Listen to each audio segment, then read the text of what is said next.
We learned from our previous lessons that our cells contain DNA, or deoxyribonucleic acid, and our DNA contains the genes that make us who we are now.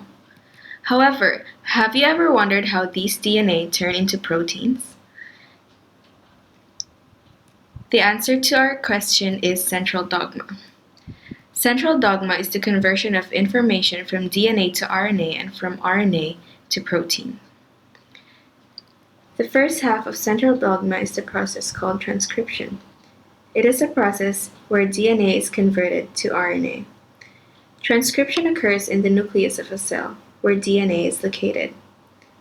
When the DNA is ready to be transcribed, the double-stranded DNA unwinds and unzips through the help of an enzyme called DNA helicase. The DNA helicase breaks the hydrogen bonds between the nucleotides, causing them to split apart. The region of unzipped DNA is called transcription bubble.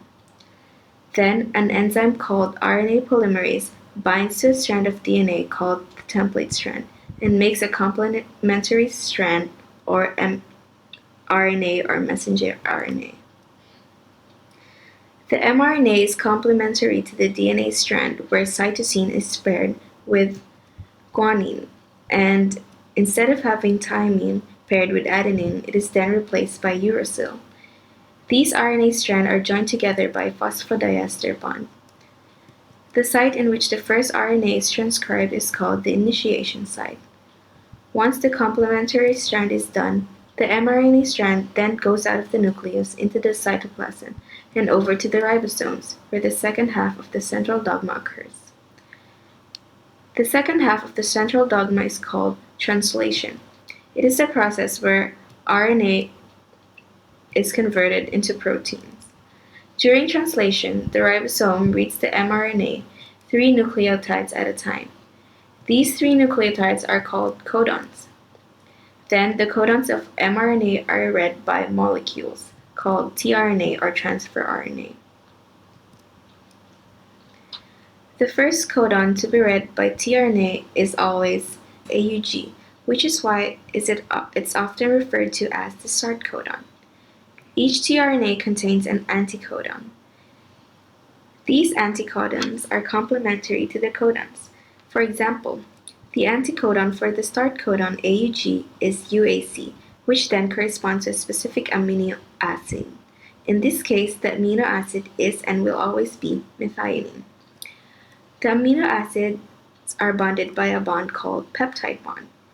Each amino acid then corresponds to a specific protein, for they are called building blocks of proteins.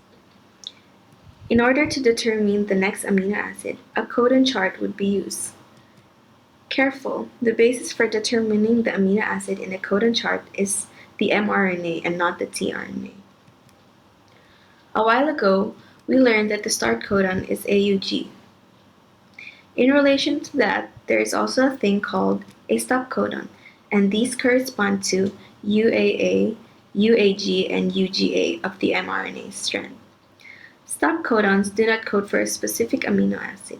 Instead, they indicate that the translation process or the protein building process is over. To sum it all up, the central dogma or the protein synthesis can be broken down into 2 processes. The process of transcription, where DNA is converted to RNA, and translation, where RNA is converted to protein.